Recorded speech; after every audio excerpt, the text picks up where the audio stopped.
बुढ़िया गांव में अपने घर में अकेली रहती थी। एक दिन की बात है जब उस बुढ़िया का बेटा मनोहर, बहू सीमा और पोता राहुल गांव आते हैं। बुढ़िया सबको देखकर बड़ी खुश हो जाती है और सबके लिए आलू पूरी बनाती है। सब मजे से आलू पूरी खा रहे होते हैं, पर राहुल इधर उधर देख रहा होता है। क्या हुआ बेटा राहुल, खाना क्यों नहीं खा रहे हो? माँ, मुझे किसी चीज की बड़ी अच्छी खुशबू आ रही है। इस लड़के की नाक सच में बड़ी तेज है। यहाँ किस चीज की खुशबू आ सकती है? घर में कुछ भी ऐसा नहीं है। राहुल खुद ही उठकर देखने लगता है और फिर रसोई से एक अचार का डब्बा लेकर आता है। अरे, ये तो अचार है, मैंने अभी पिछले महीने ही डाला था। हाँ तो दादी, मुझे यही दो, मैं यही खाऊंगा। बुढ़िया फिर राहुल को डब्बे से अचार निकाल कर देती है। अचार खाकर सीमा और राहुल उंगलियां चाटते रह जाते हैं। अरे वाह, ये तो बड़ा ही स्वादिष्ट अचार है, ऐसा अचार तो मैंने कभी नहीं खाया। अगले दिन जब सब वापस शहर जाने लगते हैं तो बुढ़िया उनको एक बड़ा सा अचार का डब्बा देती है। उसके बाद बुढ़िया फिर से अकेली रहने लगती है और बाकी सब मजे से शहर में रह रहे होते हैं। एक दिन की बात है जब सीमा के घर किटी पार्टी होती है। उसके घर उसकी सहेली मनीषा, आरती और पूजा आते हैं। चारों सहेलियां खूब बातें करती है। आज तो मजा ही आ गया सच में। हाँ, पर अब मेरे पेट में चूहे कूद रहे हैं, जल्दी से खाना लगा दो ना। हाँ, बिल्कुल लगाती हूँ। सीमा सबके लिए खाना लगाती है। सब खाने की टेबल पर बैठकर खाना शुरू करते हैं, पर सबका ध्यान उस अचार की खुशबू की तरफ खींचा जा रहा होता है। अरे, ये अचार की खुशबू तो बड़ी अच्छी आ रही है। हाँ, लो ना। सब लोग अचार खाते हैं तो बस खाते ही रह जाते हैं। सबको अचार इतना पसंद आता है कि सारा खाना उनके आगे फीका लगता है। सारी सहेलियां सीमा से पूछने लगती हैं कि वो अचार कहाँ से लेकर आई है। सीमा को ये बात बताने में बड़ी शर्म आती है कि वो अचार उसकी सास ने बनाया है और वो गांव से लेकर आई है, इसीलिए वो झूठ बोल देती है। ये अचार, ये तो मेरे हस्बैंड कहीं बाहर गए थे तो वहीं से लेकर आए थे। अच्छा, तो कितने का है ये अचार? ये तो 1000 रुपए किलो है। अच्छा, थोड़ा महंगा है, पर प्लीज मेरे लिए 2 किलो मंगवा दो ना। ये लो 2000 रुपए। हाँ, मेरा भी 1 किलो मंगवा दो। मेरे लिए 5 किलो मंगवा देना, मैं अपनी बहनों के लिए भी भेज दूंगी। सीमा सबसे अचार के पैसे ले लेती है। अब उसके पास पूरे 8000 रुपए होते हैं। सीमा तो बड़ी खुश हो जाती है। वो मनोहर के घर आते ही उसको बोलती है, देखो, तुम कल ही गांव जाओ और अपनी माँ से 8 किलो अचार बनवा लाओ। क्या? ये क्या बोल रही हो तुम? इतना सारा अचार? सीमा फिर मनोहर को पूरी बात बताती है और उसे सारे पैसे दिखाती है। मनोहर भी बड़ा खुश हो जाता है और वो अगले दिन ही गांव जाकर अपनी माँ से 8 किलो अचार बनवा लाता है। उसके बाद सीमा की सहेलियां सीमा को करीब 20 किलो अचार मंगवाने को बोलती हैं। अजी सुनो, मेरी सहेलियों ने 20,000 रुपए दिए हैं और पूरे 20 किलो अचार मांगा है। आप कल ही गाँव चले जाना। अगले दिन मनोहर गाँव जाता है तो उसकी माँ की तबीयत बहुत खराब होती है। मनोहर 20 किलो का आम का कट्टा वहीं रख देता है। माँ, देखो ये अचार 2 दिन में बना देना, मैं आकर ले जाऊंगा, ठीक है? पर मेरी तबीयत खराब है बेटा। अरे माँ, ये सब तो चलता रहता है। तुम नहीं चाहती तुम्हारा बेटा तरक्की करे? मैंने शहर में आम का अचार बेचना शुरू किया है और अच्छे पैसे कमा रहा हूँ। एक बार सब सेट हो जाएंगे तो मैं आपको भी शहर ले जाऊंगा। बेचारी बुढ़िया इतनी बीमारी में भी उठकर खड़ी होती है। बुढ़िया की हालत और ज्यादा खराब हो जाती है। रात को बुढ़िया को इतना तेज बुखार हो जाता है कि वो वहीं गिर पड़ती है। उसे देखने वाला वहाँ कोई भी नहीं होता। बुढ़िया ठंड से बुरी तरह कांपने लगती है। कांपते कांपते बुढ़िया की सांसें रुक जाती है और वो वहीं दम तोड़ देती है। मरने के बाद बुढ़िया के शरीर से उसकी आत्मा बाहर निकल आती है।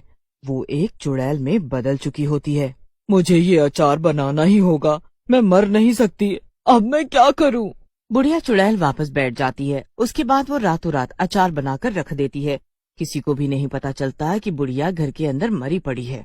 मैं जल्दी से अपनी इस लाश को छुपा देती हूँ। अभी मेरा बेटा आएगा तो कहीं उसे पता न चल जाए। उसका काम अभी अभी तो चला है, खराब नहीं होना चाहिए। चुड़ैल बुढ़िया अपनी ही लाश को पीछे कमरे में छुपा देती है। अगले दिन मनोहर शहर से वापस आ जाता है तो उसकी माँ आंगन में ही चारपाई पर बैठी होती है। उसके पास अचार के बड़े बड़े डब्बे भी रखे होते। अरे बेटा, तू आ गया। हाँ माँ, अब जल्दी से अचार दे दो, मुझे अभी निकलना होगा। हाँ बेटा, अचार तो ये रखा है, पर तूने मेरी तबीयत तो पूछी ही नहीं। अच्छी खासी तो दिख रही हो। अच्छा, अब मुझे 30 किलो अचार चाहिए। मैं आमी यहीं रखवा देता हूँ, ठीक है? बुढ़िया अपने बेटे को कुछ नहीं बताती और वो इस सच को छुपा कर रखती है। वो घर के अंदर दरवाजा बंद कर लेती है और वापस चुड़ैल बन जाती है। अचार के बहाने ही सही, पर कम से कम मेरा बेटा मुझसे मिलने तो आता है। पहले तो साल बीत जाते थे उसकी शक्ल देखे। चुड़ैल बुढ़िया फिर से अचार बनाने में लग जाती है। वो रातों रात अचार बनाकर ढेर लगा देती है।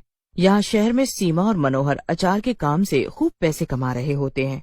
अब तो हमारा अचार बड़ा ही मशहूर होता जा रहा है। धीरे धीरे देखना, हम बहुत अमीर बन जाएंगे। हाँ, सच में। और ये सब माँ की वजह से हो रहा है। हाँ हाँ ठीक है, पर अभी हमें पैसे कमाने हैं। अपनी माँ को बोलो कि वो बस अचार बनाती रहे। अब हमें बड़े बड़े ऑर्डर मिलने लगे हैं, इतने से काम नहीं चल पाएगा। पर वो इतना अचार अकेले कैसे बना पाएंगी? अरे तो अचार का काम बंद कर दें क्या? वो गांव की औरत है, वो सब कर लेंगी। तुम इस बार बस जाकर उनको बोल देना। मनोहर ऐसा ही करता है। वो गांव अचार लेने जाता है और पहले से भी ज्यादा आमी रखवा देता है। रात को बुढ़िया फिर से चुड़ैल बन जाती है और वो सारी आमियों का अचार बना डालती है। हर बार मनोहर आता और पहले से भी ज्यादा आमियां रखवा देता, पर बुढ़िया चुड़ैल रातों रात अचार बनाकर तैयार कर देती है। मनोहर और सीमा खूब अमीर हो जाते हैं, पर उन्हें समझ ही नहीं आ रहा होता कि आखिर एक अकेली बूढ़ी औरत इतना अचार कैसे बना सकती है। उन्हें तो जरा भी खबर नहीं होती कि वो बेचारी तो मर चुकी है। वो तो बस अपने पैसों के लालच में अंधे हो रहे होते हैं। पर एक दिन की बात है जब राहुल को अपनी दादी का सपना आता है और वो सुबह उठते ही गांव जाने की जिद करने लगता है। उसके माँ बाप उसे खूब समझाते हैं, पर वो उनकी जरा भी नहीं सुनता। ठीक है, आते वक्त अचार भी ले आएंगे। ये दादी, हम आ रहे हैं आपसे मिलने। सब लोग गांव पहुंच जाते हैं। वहाँ हमेशा की तरह बाहर आंगन में बुढ़िया अचार तैयार करके बैठी होती है। राहुल अपनी दादी को देखकर उनके गले से लग जाता है। बुढ़िया भी अपने पोते को देखकर बहुत खुश होती है। दादी, चलो ना अंदर चलते हैं, मुझे बहुत तेज भूख लगी है। हाँ बेटा, मैं अभी खाना खिलाती हूँ अपने बच्चे को। सब लोग अंदर जाते हैं और बुढ़िया अंदर रसोई से खाना लेने चली जाती है। राहुल तभी इधर उधर सूंघने लगता है। कितनी अजीब सी बदबू आ रही है यहाँ तो। अरे, कैसी बदबू बेटा? पहले आए तो खुशबू आ रही थी और अब तुमको बदबू आ रही है। हद है तुम्हारी भी। नहीं बाबूजी, मैं सच बोल रहा हूँ। तभी बुढ़िया रसोई से खाना लेकर आती है। आओ आओ, जल्दी आ जाओ, सब मिलकर खाना खाएंगे। सब मिलकर खाना खाते हैं, पर राहुल का ध्यान तो अभी भी उस बदबू पर होता है। राहुल अपनी दादी से पूछता है तो वो भी उसकी बात को काट देती हैं, क्योंकि उनको तो पता ही होता है कि बदबू आखिर किस चीज की है। रात को जब सब सो जाते हैं तो राहुल को वो बदबू अभी भी आ रही होती है और वो पहले से ज्यादा तेज थी, तो वो सो नहीं पा रहा होता और सूंघते सूंघते उस कमरे तक पहुंच जाता है। जैसे ही राहुल कमरे का दरवाजा खोलता है तो वहाँ दादी मरी पड़ी होती है। राहुल तुरंत उस कमरे को बंद करके अपनी माँ बाबूजी को लेकर आता है। हे भगवान! माँ, ये तुमको क्या हो गया माँ? हाँ, ये तो मर चुकी है और इनमें से तो इतनी बदबू आ रही है जैसे ये कब से यहाँ मरी पड़ी हो। मनोहर सब समझ जाता है। वो तुरंत उस कमरे को बंद करता है और सबसे चुप रहने को कहता है। उसके बाद वो सुबह का इंतजार करता है। जैसे ही सुबह होती है, बुढ़िया नाश्ता लेकर आ जाती है।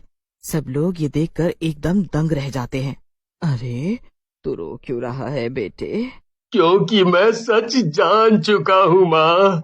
मेरे और सीमा के लालच ने तुम्हारी जान ले ली। तुम मरने के बाद भी हमारा भला सोचती रही और हम जीते जी भी तुम्हारा ध्यान न रख सके।